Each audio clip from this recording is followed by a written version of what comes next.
How Bruce Lee died?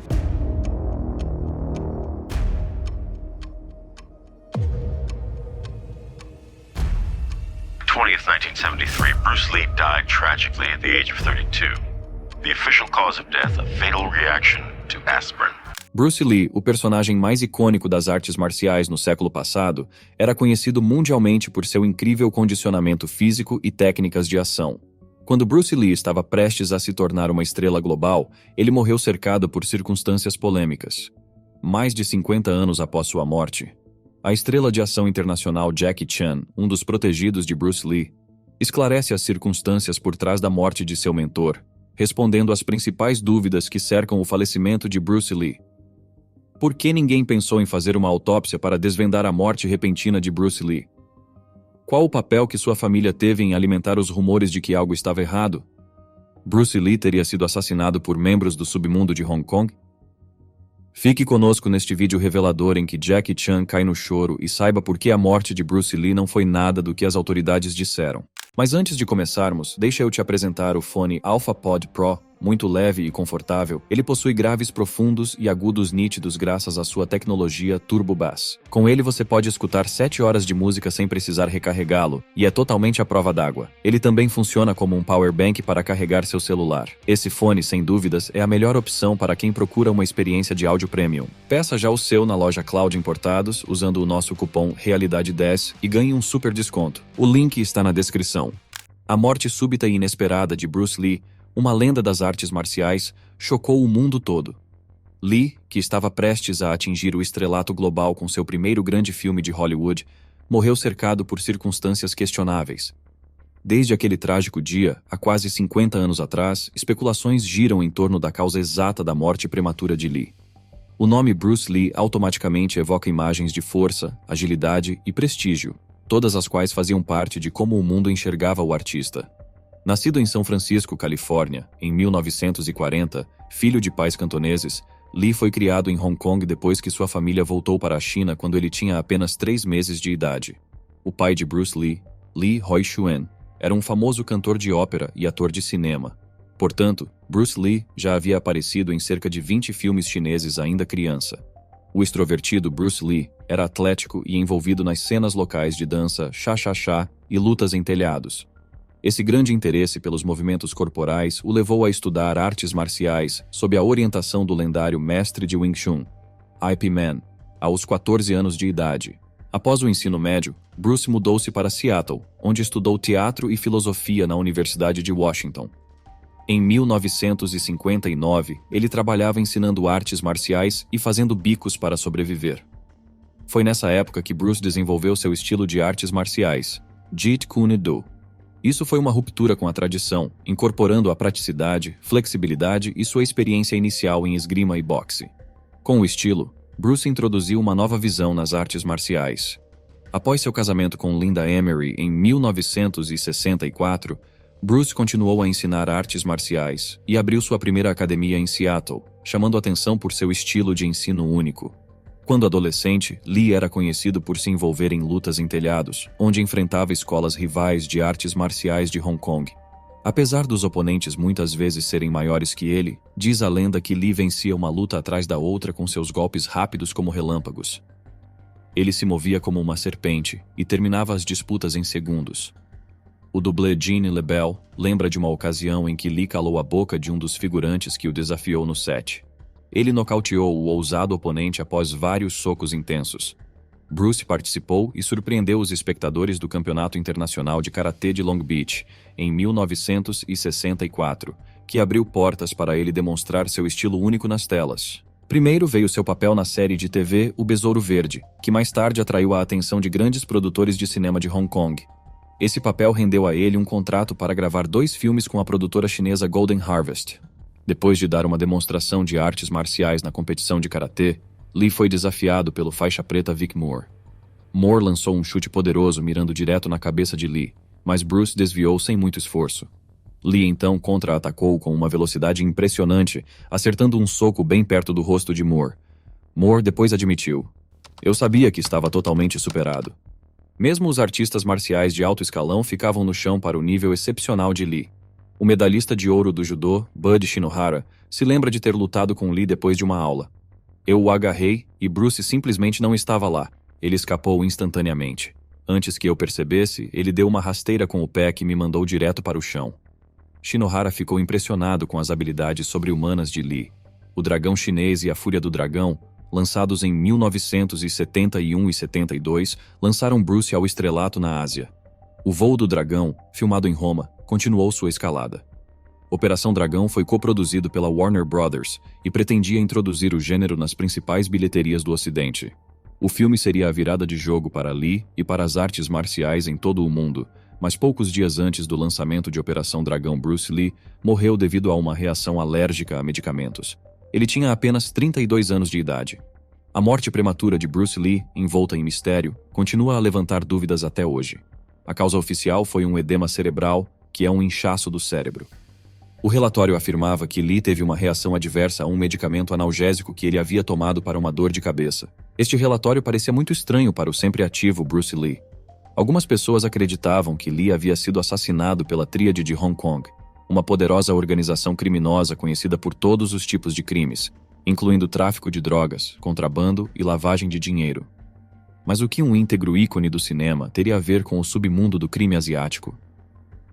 Pode ser que a fama de Lee e os seus planos de levar as artes marciais chinesas para a mídia ocidental tenham incomodado a organização. A Tríade de Hong Kong tem uma história que remonta ao século XVIII, o que a torna uma organização muito conservadora e tradicional. Alguns dizem que o assassinato de Lee foi uma medida para proteger o território da organização. Apesar da popularidade desta teoria, nunca apareceu qualquer evidência clara ligando alguém do submundo do crime de Hong Kong à morte de Bruce Lee.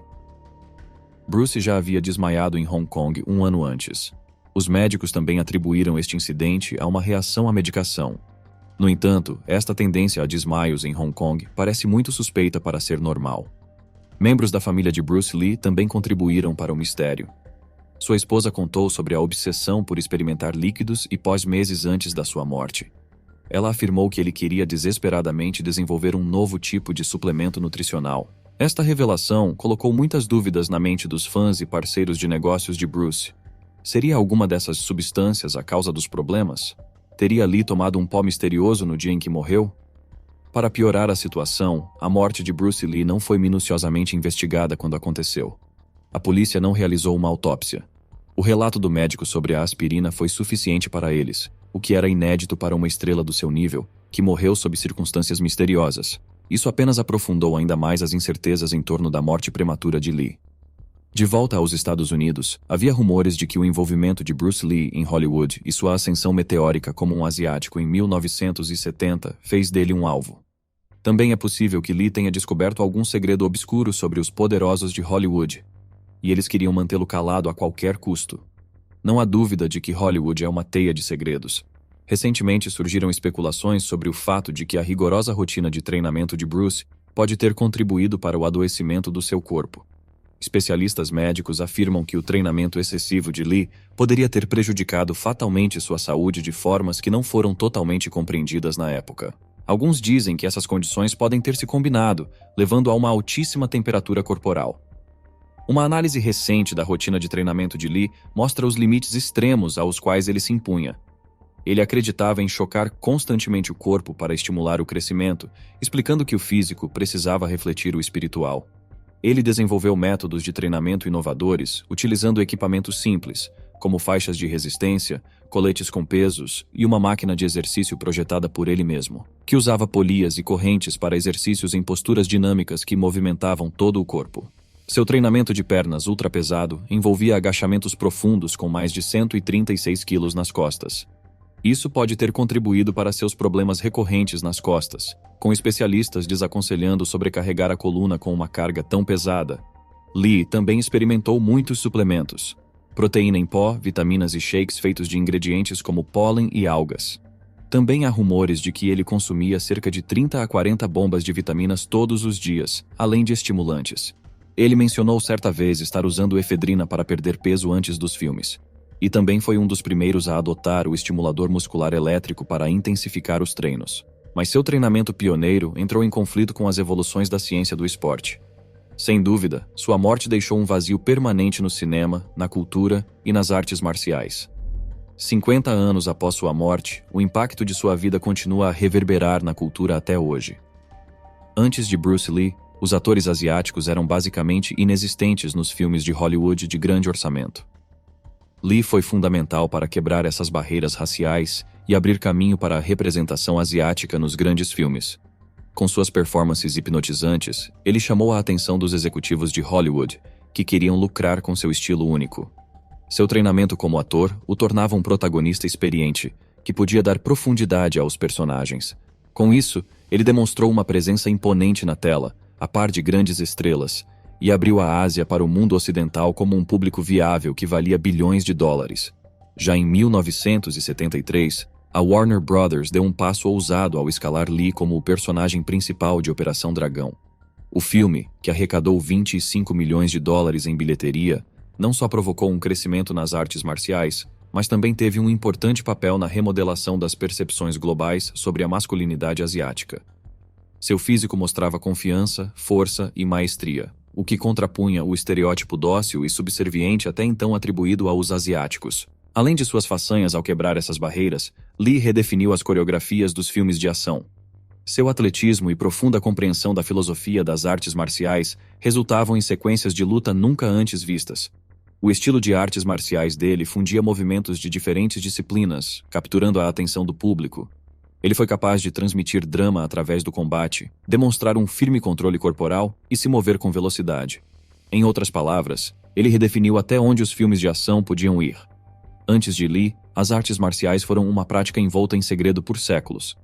Elas eram estudadas quase sempre nas sombras e eram em grande parte misteriosas para quem vinha de fora.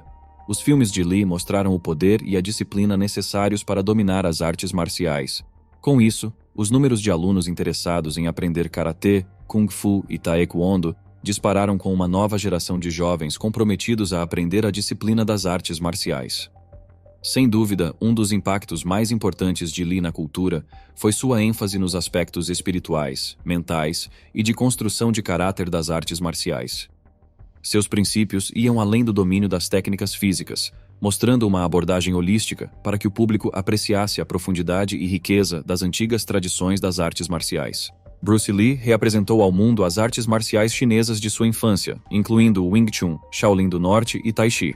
A disciplina e o foco que essas artes ensinam ressoaram com praticantes de todas as origens. Até hoje, Lee é considerado a figura mais central a estimular o interesse pelas artes marciais chinesas no Ocidente. O próximo e provavelmente mais duradouro efeito do legado de Bruce Lee é uma lenda da atuação chinesa de 67 anos, com mais de 150 filmes com seu nome, Jackie Chan. Conhecido por suas acrobacias extravagantes e pela ousadia nas manobras, Jackie Chan tem entretido o público internacionalmente há mais de 50 anos, tornando-se uma das mais queridas estrelas de cinema do mundo.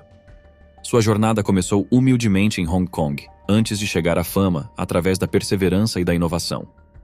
Nascido em Hong Kong em 1954, filho de pais que trabalharam para o embaixador francês, Chan morava no prédio de Victoria Peak e ganhou o apelido de Bala de Canhão por suas dificuldades acadêmicas e comportamento travesso na escola quando criança. Como ator, Chan começou com alguns papéis como figurante. Mais tarde, ele se matriculou na Escola de Ópera de Pequim para estudar artes marciais, acrobacia, canto e atuação. Ele apareceu como dublê em vários filmes durante anos, antes de finalmente receber seu primeiro papel principal no filme O Pequeno Tigre Cantonês, de 1973. Suas performances de destaque viriam 5 anos depois, com o filme Punhos de Serpente e O Mestre Invencível. Essas performances combinavam ação e comédia, impulsionando Chan ao estrelato global. Jackie Chan queria diferenciar seu estilo daquele de seu lendário antecessor, Bruce Lee. Enquanto Lee era sério e corajoso, Chan criou uma personalidade comum, centrada no humor e em acrobacias elaboradas e arriscadas. Alguns dos movimentos característicos de Chan incorporavam manobras de parkour e o uso de objetos aleatórios como armas improvisadas. Chan finalmente atingiu o sucesso em Hollywood com o filme Arrebentando em Nova York, de 1995, que arrecadou 32 milhões de dólares somente nos Estados Unidos. Seu sucesso levou Chan a ser escalado para contracenar com Chris Tucker em Na Hora do Rush, de 1998. O filme foi um sucesso decisivo, que estabeleceu Chan como uma celebridade internacional capaz de transicionar fluidamente entre o mercado cinematográfico asiático e americano. Alguns dos trabalhos mais amados de Jackie Chan incluem a série policial Bom de Briga, Quem Sou Eu? E Bater ou Correr. Ele fazia muitas das manobras pessoalmente, levando a lesões frequentes. Embora essa abordagem tenha trazido respeito para Jackie, ele também foi criticado por cenas consideradas excessivamente perigosas. Quando criança, Chan idolatrava Bruce Lee. Ele conheceu Bruce pela primeira vez como dublê, no set de A Fúria do Dragão, em 1972. Mais tarde, ele trabalhou com Lee novamente em Operação Dragão. Chan tinha 17 anos na época, mas aquele fatídico encontro deu início a uma amizade que o impactou profundamente. Chan viu Lee pela primeira vez na tela, quando criança, no filme O Besouro Verde, de 1966, completamente hipnotizado pela presença dramática de Bruce e pelos seus chutes rápidos como um raio. No set de A Fúria do Dragão, Chan admitiu que seu coração estava disparado de empolgação, pois mal podia esperar para ver seu herói de infância. Lee chegou calmo e confiante e Chan o descreveu como a perfeição. Um dia, Chan estava praticando sozinho no set, treinando seus chutes. De repente, Lee se aproximou e se apresentou. Chan mal conseguia formar frases, gaguejando que era uma honra conhecer Bruce. Como resposta, o mestre sorriu e começou a dar dicas para Chan sobre suas técnicas, mostrando como fazer uma transição suave de diferentes chutes para outros movimentos. Lee disse a Chan que ele tinha um bom potencial e que poderia se tornar uma estrela um dia se trabalhasse duro. Chan guardou essas palavras de encorajamento no coração. Bruce ensinou a Chan lições importantes sobre perseverança e humildade, que guiaram Chan ao longo de sua eventual ascensão à fama. Quando Jackie Chan ouviu a notícia chocante da morte de Bruce Lee, ele ficou arrasado. Isso alimentou ainda mais sua motivação para entrar na indústria e honrar o legado de Lee. Chan sabia que ele havia recebido sabedoria diretamente do próprio mestre e prometeu honrar essas lições. Relembrando suas memórias de Lee, Chan o descreveu como forte, confiante e com uma saúde perfeita. Chan disse: Bruce nunca ficava doente, ele nunca nem pegava um resfriado. Isso alimentou teorias da conspiração que argumentam que algo estranho estava envolvido na morte de Lee, embora não haja qualquer evidência que apoie essa teoria. Em uma entrevista recente, Jackie Chan deu sua opinião sobre os eternos rumores que cercam a morte de seu ídolo de infância.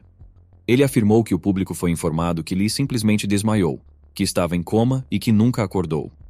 Chan veio a público para desmentir os rumores de que a tríade chinesa ou qualquer outro grupo do crime organizado tivesse envolvimento na morte de Lee. Ele declarou que não havia verdade alguma nesses boatos. Ele afirmou ainda que, embora as autoridades não tenham encontrado nenhuma evidência de adulteração, era como se a tragédia ainda fosse recente. Comentando sobre as suposições de que o treinamento extremo e a dieta de Lee teriam causado os problemas que levaram à sua morte, Chan reconheceu que aqueles eram tempos diferentes e mais primitivos, e que eles não sabiam tanto sobre saúde e nutrição como hoje, forçando seus corpos ao limite e treinando por horas todos os dias. Ele afirmou que, embora nunca possamos saber com certeza, é possível que Bruce tenha consumido algo a que reagiu mal. Jackie Chan nunca para de contar a todos o impacto que Bruce teve sobre ele, mas também alerta sobre informações exageradas com pouca ou nenhuma evidência. Jack viu como o público ficou cativado pelo carisma hipnotizante e a capacidade atlética de Lee, e estava determinado a aprimorar suas habilidades para conquistar o mundo também. Durante as filmagens de Operação Dragão, Lee mostrou a Chan a necessidade da humildade, do trabalho duro e da perseverança para ter sucesso na indústria cinematográfica. Chan fez questão de diferenciar seu próprio estilo do de Lee, concentrando-se mais no humor e nas acrobacias espetaculares, que contrastam com a intensidade e o domínio das artes marciais de Lee. Chan estava determinado a nunca imitar Lee, mas a criar sua própria marca. Os movimentos de Lee e sua filosofia aparecem com destaque nos filmes de Chan, tanto como homenagens como inspiração. A franquia de A Hora do Rush presta uma homenagem direta a Lee, com Chan fazendo o clássico soco de 1 polegada de Bruce. Nas habilidades de Chan com o Nunchaku, também é possível ver técnicas aprendidas em primeira mão com o mestre Bruce Lee. Além da coreografia de luta, Chan canaliza a ênfase de Lee na emoção como mais importante do que a técnica. Ele traz exuberância e charme às coreografias de ação, mostrando que o espírito de Lee vive através dele. Mas de acordo com Chan, ninguém pode replicar a paixão absoluta de Lee. A maneira como Bruce olhava para a câmera cheio de intensidade, ele era único. Jackie Chan não foi o único ator influenciado por Bruce Lee. Outros ícones do boom das artes marciais também inspirados por Bruce foram Chuck Norris, Jet Li e Jean-Claude Van Damme. Chuck Norris era um campeão competitivo de karatê cuja carreira estava em ascensão quando ele conheceu Lee no set de O Voo do Dragão. Ele é amplamente considerado como o homem que sucedeu Lee no posto de mais importante ator de artes marciais. Jet Li também foi outro prodígio das artes marciais chinesas, a quem Bruce mostrou que era possível ser um sucesso global. Jet Li afirmou que se mudou para os Estados Unidos por causa da inspiração e orientação de Bruce. Mais tarde, Jet Li se tornaria um dos maiores atores chineses de artes marciais. Jean-Claude Van Damme era um garoto que sofria bullying em seu país natal, a Bélgica, e que encontrou amparo nos filmes de Bruce Lee. Ele disse uma vez que Bruce lhe deu a confiança para acreditar em si mesmo, enfrentar seus opressores e vencer nas artes marciais. Van Damme eventualmente se tornaria uma grande estrela dos filmes de ação, com franquias de destaque em todo o mundo. Todas essas três lendas reconhecem o impacto de Bruce Lee em seu trabalho, influenciando diferentes habilidades, técnicas e posturas. Através deles, o trabalho de Bruce Lee continua vivo. Embora todos façam treinamentos de alto nível, eles admitem que Lee era único e que tinha um nível quase sobre-humano. O impacto de Bruce Lee transcendeu o cinema e atingiu a cultura popular. Muito antes de Kanye West e Michael Jordan terem um grande impacto na moda, Bruce popularizou o streetwear, os nunchucks, as calças Wing Chun e os sapatos de Kung Fu. Seu estilo suave e controlado de movimento também inspirou dançarinos e coreógrafos. O lendário grupo de hip-hop Wu-Tang Clan fez um tributo musical que usava os gritos e icônicos sons de combate de Lee. O apelo de Bruce é sem fronteiras, até mesmo evidente na música Afrobeat nigeriana, onde ele é usado para representar os temas de luta e superação do gênero. Muitas bandas nigerianas empregam sons do famoso grito de Lee, simbolizando o espírito de luta do seu povo. Bom, por hoje era isso. Se você gostou, não se esqueça de curtir e se inscrever no canal. Comente também qual é a sua opinião sobre a causa da morte de Bruce Lee, gostaríamos de saber. Obrigado por assistir e até a próxima.